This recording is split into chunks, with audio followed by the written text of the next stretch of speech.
జై శ్రీరామ్. నమో కనకదుర్గ. శ్రీమాత్రే నమః. శ్రీ గురుభ్యో నమః. మే నెల మాస ఫలితాలు 2024 సంవత్సరంలో మే నెల ద్వాదశ రాశుల వాళ్ళకి ఎలాంటి ఫలితాన్ని తెచ్చిపెట్టబోతోంది? గోచర గ్రహస్థితుల సంచారం ఎలా ఉంది? అన్నిటికంటే ముందుగా ప్రథమంగా అన్ని రాశుల్లో ప్రథమ రాశి అయిన మేషరాశిలో రవి శుక్రుల సంచారం జరుగుతూ ఉంది. అలాగే వృషభ రాశిలో గురు భగవానుడి సంచారం జరుగుతుంది. మేషరాశిలో ఉన్న రవి సూర్యనారాయణమూర్తి మే 15వ తారీఖు నుంచి మేషరాశి నుంచి వృషభ రాశిలోకి వెళ్తూ ఉన్నారు. కన్యా రాశిలో కేతు భగవానుడి సంచారం, శనైశ్వరుడి సంచారం కుంభరాశిలో, అలాగే మనకి మీనరాశిలో కుజుడు బుధుడు రాహువు వీళ్ళ ముగ్గురు సంచారం జరుగుతూ ఉంది. బుధుడు 11వ తారీఖు నుంచి మీనరాశి నుంచి మేషరాశిలోకి వస్తాడు. శుక్రుడు కూడా ఈ నెల 20వ తారీఖు నుంచి మేషరాశి నుంచి వృషభ రాశిలోకి వెళ్తాడు.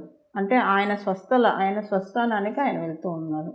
అక్కడ గురు భగవానుడికి ఆతిథ్యం ఇవ్వడానికన్నా అనుకోవచ్చు. ఎందుకంటే ఇప్పుడే కదా గురు భగవాను ఈ నెలలోనే కదా వచ్చింది. గురు భగవానుడికి ఆతిథ్యం ఇవ్వడానికి ఆయన రాశిలోకి వెళ్ళాడు.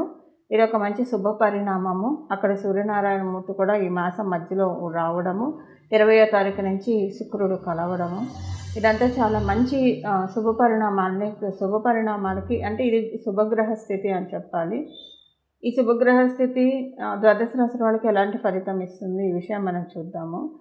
అయితే ఈ విషయం చూడటానికి ముందుగా ఇక్కడ ఒక విషయం మనం తెలుసుకోవాలి. ఆ విషయం ఏంటంటే రవి గురు శుక్రులు వీళ్ళ ముగ్గురు కలిసి కాలపురుషుడు కుండలిలోంచి 2వ స్థానమైన వృషభ రాశిలో సంచారం.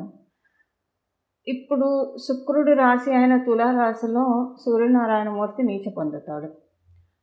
అలాగే గురు భగవానుడి యొక్క రాశి అయిన మీనరాశిలో శుక్ర భగవానుడు వృత్తి పొందుతాడు.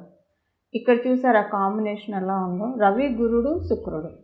గురు భగవానుడి రాశిలోనేమో శుక్ర భగవానుడు ఉచ్చ పొందుతాడు. శుక్ర భగవానుడు రాశిలోనేమో సూర్యనారాయణమూర్తి నీచ పొందుతాడు. సో ఇప్పుడు ఈ కాంబినేషన్ అనేది చాలా ఫలితాన్ని మనందరికీ సూచిస్తుంది ఈ మాసము. ఆ ఫలితాలు ఏంటో మనం చూద్దాము. అయితే ఈ ఫలితాల నుంచి ఒకవేళ అడ్వర్స్ రిజల్ట్స్ ఉంటే వాటి నుంచి అడ్వర్స్ రిజల్ట్స్ అని కాకపోయినా మంచి రిజల్ట్స్ అయినా ఒకవేళ జన్మజాతకం సహకారంగా లేకపోతే పూర్తిగా అందుకోలేరు. కాబట్టి అందుకోవడానికి ఏం పరిహారం చేయాలో అది కూడా మనం చివరిలో తెలుసుకుందాము. ఇవి ఇప్పుడు ఈ వారం ఉన్న గోచర గ్రహస్థితులు. ఇప్పుడు మనం ఫలితాలు తెలుసుకున్నాం. ఈ గోచర గ్రహస్థితులు ద్వాదశ రాశుల వాళ్ళకి కూడా ఎలాంటి ఫలితాన్ని తెచ్చిపెట్టబోతూ ఉంది ఈ విషయాన్ని ఈ తదితర అంశాన్ని మనం తెలుసుకుందాం. సింహరాశి వాళ్ళకి మీకు దశమ స్థానం చాలా బలోపేతంగా ఉంది. ఉద్యోగస్తులకి చాలా మంచి శుభ సమయము. ఉద్యోగస్తులకి విదేశాలు వెళ్ళాలనుకునే వాళ్ళకి ఉద్యోగం చేసే వాళ్ళందరూ కూడా విదేశాలు వెళ్ళాలనుకునే వాళ్ళందరికీ కూడా చాలా మంచి శుభ సమయము. మీరు ఆడవాళ్ళైనా మగవాళ్ళైనా సరే కొంచెం ఏమంటారు అమ్మవారి ఆరాధన బాగా చేయాలి. అమ్మవారి ఆరాధన బాగా చేయడం వల్ల ఈ మాసం మీకు చాలా బాగా కలిసి వస్తుంది. శ్రీ మహాలక్ష్మి అమ్మవారి ఆరాధన, దుర్గా అమ్మవారి ఆరాధన, ఏ అమ్మవారి ఆరాధన అయినా పర్లేదు. ఈ మాసంలో మీరు చేసే అమ్మవారి ఆరాధన మీకు చాలా చక్కటి శుభ ఫలితాలను మీకు అందజేస్తుంది. మీకు దశమ స్థానంలో సూర్యనారాయణమూర్తి ఉండడం అంటే చాలా మంచిది. ఇది ఎక్కువ ప్లస్ ఉద్యోగస్తులకు అవుతుంది. అలాగే మనం వ్యాపారస్తులకి చాలా చక్కటి శుభ సమయము. వ్యాపారస్తులకి వాళ్ళ వ్యాపారం చాలా చక్కగా సాగుతుంది. మీకు ఈ వారం కొంచెం బీపీ రిలేటెడ్ ఇష్యూస్ రావడానికి వస్తాయి. ఈ విషయంలో కొంచెం జాగ్రత్తగా ఉండండి. అంటే చాలా స్లైట్గా ట్రిగర్ అవుతాయి. మీరు తీసుకునే ఆహారంలో మీ మాట్లాడే మాటల్లో జాగ్రత్తగా, అంటే ఒక్కొక్కసారి ఆవేశంగా మాట్లాడేస్తున్నాం, మన బ్లడ్ సర్క్యులేషను హైకి లోకి వెళ్తూ ఉంటుంది. సో మీరు మాట్లాడే మాటలు కొంచెం జాగ్రత్తగా మీ కంట్రోల్లో ఉంచుకోండి. ప్రాణాయామం బాగా చేయండి. ఈ మాసం ప్రాణాయామం చేసి సూర్య నమస్కారాలు ఇవి అసలు మీకు చేసే అలవాటు ఉంటే ఈ బీపీ రిలేటెడ్ ఇష్యూస్ మిమ్మల్ని ఇబ్బంది పెట్టవు.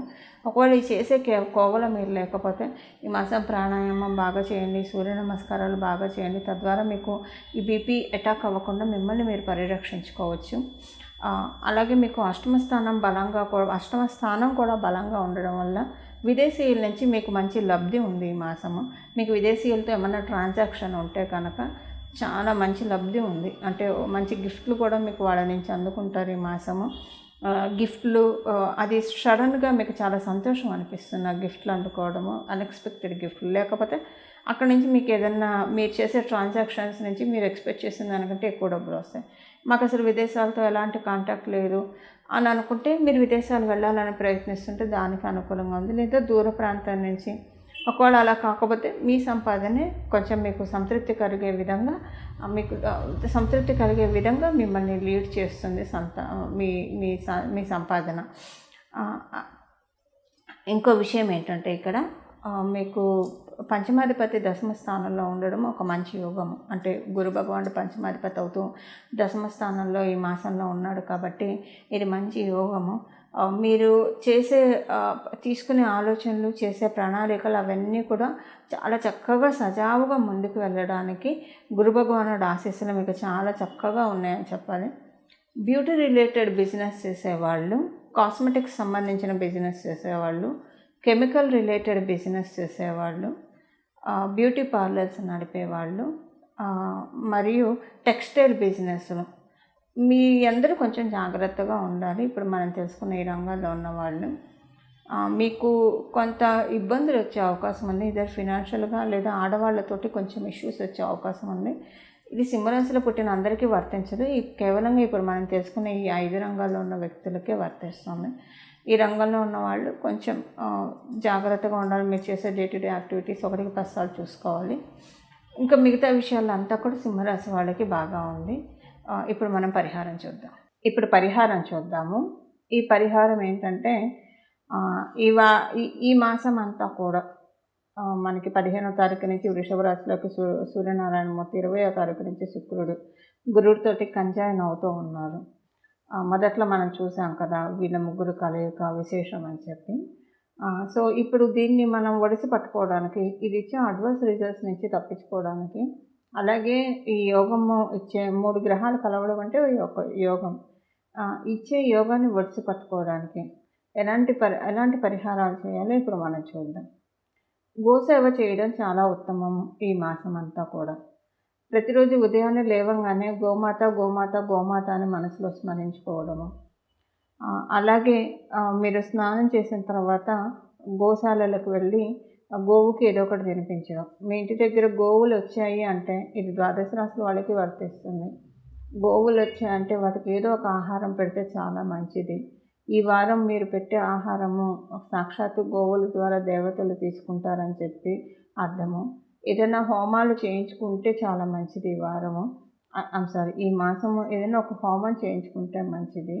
అలాగే ఈ మాసంలో పితృ కార్యక్రమాలు చేయించుకుంటే, సూర్యనారాయణమూర్తి పితృకారకుడు, ఈ మాసంలో పితృ కార్యక్రమాలు చేస్తే చాలా మంచిది. పితృదేవతలు ఆశీస్సులు చక్కగా అందే శుభ సమయంలో మనందరం ఉన్నాము. అందువల్ల పితృ కార్యక్రమాలు చక్కగా మీరు చేయించినా సరే, లేదా మీ తరఫున ఎవరైనా చేయిస్తానన్నా వాళ్ళతోటైనా సరే మీరు చేయించుకుంటే కనుక చాలా అంటే చాలా చక్కటి శుభ ఫలితాలు వస్తాయి. కాలపురుషుడు కుండలిలో 2వ స్థానం అంటే ధనస్థానంలో శుక్ర భగవానుడు రాష్ట్రాధిపతి ఉన్నాడు. అలాగే డబ్బులనిచ్చే దాత గురు భగవానుడు ఉన్నాడు. అంటే అదృష్టం, లక్ అంటారు కదా, లక్కనిచ్చే దాత గురు భగవానుడు ఉన్నాడు. ఐశ్వర్యాన్ని కూడా సూర్యనారాయణమూర్తి ప్రసాదిస్తాడు. సత్రాజిత్తుకి ఎలాగైతే సమంతకు మనని ప్రసాదించాడో అలా ఆయన మనం ఎలా ఆరాధిస్తే అలా మనకి ఫలితాలు ఇస్తారు. అలాంటి సూర్యనారాయణమూర్తి కూడా వృషభ రాశిలో ఉండడం వల్ల పితృ కార్యక్రమాలు విరివిగా చేయాలి. మీరు చేయలేకపోయినా మీకు తెలిసిన వాళ్ళు చేయిస్తుంటే చేయించండి. అలాగే గోసేవ చేయండి. గోమాతకి ఏదైనా పెట్టడానికి ప్రయత్నించండి. గోమాత గోమాత గోమాత అనే రోజు లేవగానే ఉదయం 3 సార్లు అనుకోండి. అలాగే దాంతోపాటు ఈ మాసం అంతా కూడా శ్రీ సూక్తం వినండి. రోజు కనీసం ఇంట్లో 3 సార్లు. మీరు యూట్యూబ్లో వింటారా, ఎలాగైనా సరే ఒక 3 సార్లు శ్రీ సూక్తం వినడానికి ప్రయత్నించండి. ఇవన్నీ కూడా ద్వాదశ రాశుల వాళ్ళకి లక్ష్మీ కటాక్షాన్ని తెచ్చిపెట్టే పరిహారాలు. ఇప్పుడు నేను చెప్పినవన్నీ కూడా అన్నీ చేయడానికి ప్రయత్నించండి, లేదా కనీసం వీటిలో ఏదో ఒకటన్నా చేయడానికి ప్రయత్నించండి. తద్వారా చక్కగా లక్ష్మీ అమ్మవారి ఆశీస్సులు, శ్రీలక్ష్మీ అమ్మవారి కటాక్షం అందుకోండి. మంగళం. నమో భగవతే వాసుదేవాయ.